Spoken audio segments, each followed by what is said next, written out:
So hello sa mga ka-J-Vlog, welcome ulit sa panibagong video. So nandito tayo sa Kinyel Telecom by CMB Gadgets sa 3rd floor V Mall, Green San Juan City. Base model lang ang titatakal for February 2026. Check natin yung mga updated stocks nila. And syempre, hindi pa rin lumipat sila sa baba sa Stall XB02. Open na yung kanilang permanent shop sa Farmers Cubao. So kung malapit kayo sa Farmers, pwede kayong bumisita. At yun, meron tayo dito mga iba't ibang units ng iPhone from iPhone XR to iPhone 16. Check natin. So dito tayo ngayon sa Kinyel Telecom by CMB Gadgets sa 3rd floor, V Mall, Green San Juan City. So yun nga, kung naghanap kayo ng mga bagsak price na iPhones, so, yun, pang Valentine's, pang regalo sa mga chika babes nyo, yun, meron tayo dito sa Kinyel Telecom. So meron tayo dito mga base model iPhone XR to iPhone 13. Pero sa mga ibang stocks like iPhone 14, 15, and 16, meron po available yan sa CMB Gadgets sa baba sa Stall XB02. So yung mga inclusions, ito, may gift box pa kayo? Meron pa. So inclusions na ito, yung full package niya is yung gift box. Tapos, meron pa rin yung ano, ito yung gift box nila. Ito yung full package. Tapos pag basic, charger case, tempered glass. So yun lang naman. Marami namang freebies. May option kayo kung anong gusto nyo, kung complete ba or hindi. Pero at least pag basic package, meron pa kayong discount na 500 pesos. Bukod yun dun sa cashback na makukuha nyo. So start tayo sa iPhone XR. So meron tayong iPhone XR dito, 128 and 256. For the 128 is 10,000 pesos, complete package yan. 256 is 11,500 pesos. So again, meron po kayong option na kunin yung full package or hindi. Pero as you can see, when it comes sa iPhone XR, until iOS 18 lang to. Pero longevity wise, matagal pa to magagamit. iOS 18 ay napakatagal pa po niyan magiging support ng mga devices or ng mga application. So, meron tayo ditong blue and color white, tig-isa, 128 and 256. So, kung nawala na to, for example, na panood nyo to, pwede naman kayo mag-inquire kasi I think sa baba is meron pa sila mga available stocks ng iPhone na XR. Ayan siya. So, nakikita ko or napapansin ko na parang kumukonti na yung stock sila ng iPhone XR. And medyo nagpo-focus sila sa much reasonable, of course, the iPhone 11. iPhone 11 is, ano pa to?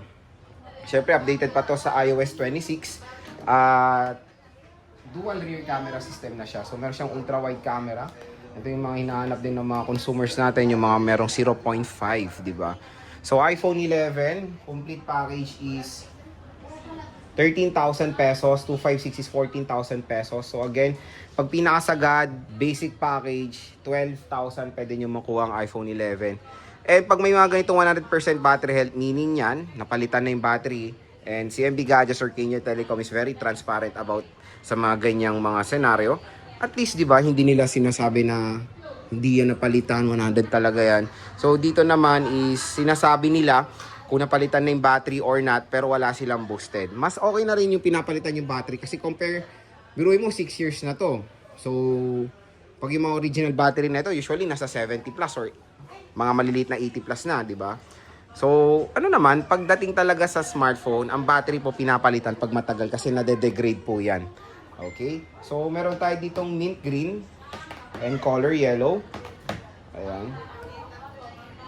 Parang ngayon ko lang itong mga nakita, mga bagong dating ata itong mga iPhone 11 nila. O, di ba? Ito yellow. May tulok lang sa baba, pero pwede naman linisin. Ayan.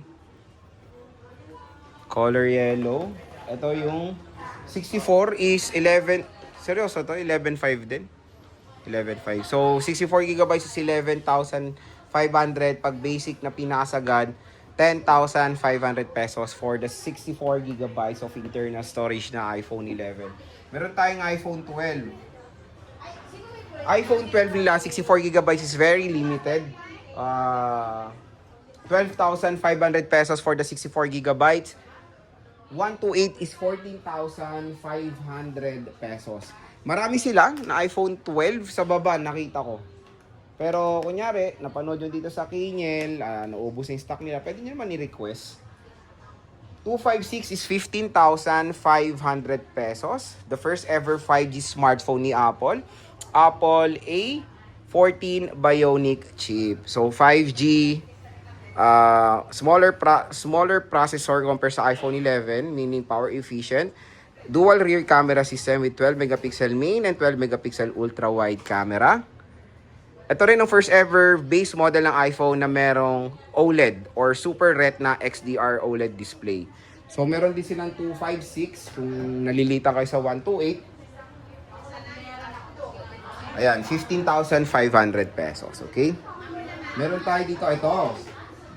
Ang pinakamabenta ng 2025, iPhone 13 mga idol. iPhone 13, 128 is 18,000 pesos. Pag pink or color white is plus 500 pesos siya mga idol, 18,500. Mas mahal lang yung pink or white nila na iPhone 13. Pero as you can see, when it comes sa color ng 13 is more dominant color nila is color black. Kasi yung may-ari, mahilig sa black. Ayan, no. So, iba yung option ng iPhone 13 dahil meron na tong cinematic mode. The very powerful na Apple A15 na Bionic chip. Bigger lens, meaning better in low light. Ito yung kanilang color blue. 128 gigabytes of internal storage.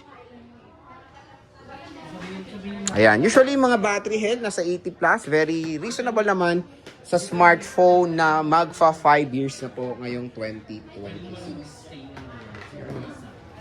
Meron tayong iPhone,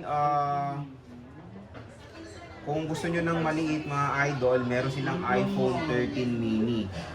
iPhone 13 mini is, ano yan, kumbaga, tinatawag natin small but powerful. Kasi, syempre, Apple A15 Bionic chip din ito. Magkano to? Magkano to? 15. For the 128 gigabytes of the iPhone 13 mini is 15,000 pesos. Diba? Very practical. Napakalakas. Pwede itong panlaro. Halimaw tong Apple A15 Bionic chip. Napakaganda ng camera for content creation. Kasi meron siyang unang-una cinematic mode. For example, yung mga iba kasing mga users gusto nila pag nagtitake ng video. For example, pag gusto nila nakafocus lang sa subject, naka-background blur yung likod, yun yung purpose ng cinematic mode. Napakadami pong iPhone 13 mini. And dati itong ginagamit ko for making content pag mga personal vlog. Kasi napakaliit lang mga idol at low-key vlog, kumbaga ang mangyayari pag gamit natin ng iPhone 13 mini. So, meron tayong pink, white, blue, black. Okay? Ito, iPhone 14. Kunyari, for example, nawalan na kayo ng stock ng iPhone 13, iPhone 14 is okay din na option. Kasi when it comes sa processor, pareho lang po ang 14 at 13. Ang pinagkaiba lang nila, 1 additional RAM sa 14. And ang 14 po is mas bigger ang lens compare sa iPhone 13. Meaning, mas better in low light shot. iPhone 14, 128 is 21,000 pesos. Kung basic package, pinakasagad is 20,000 pesos. 256 is 25,000 pesos. Basic package minus cashback, pinakasagad is 24,000 pesos.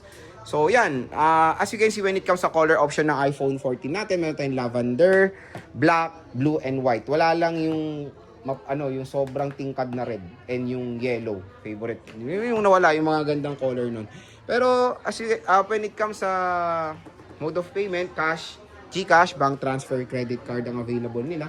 Pwede umutang. Basta meron kayong credit card, meron kayong SPay, meron kayong BillEase, meron kayong home credit for brand new. Ayan. So again, dito lang kayo bibisita kay Boss Mayet ng Kaniel Telecom. Ayan, by CMB Gadgets sa 3rd floor V-Mall, Green San Juan City. Napakadali lang naman nilang hanapin. Kasi ang pinaka-landmark dito, yung elevator. Magsumakay kayo elevator. Pagbukas ng elevator, makikita nyo ni mukhang tansya nila na logo dyan sa harap. So, yun. Kung meron kayong inquiries, yung FB page sila nasa description box. CMB Gadgets, Stall XB02.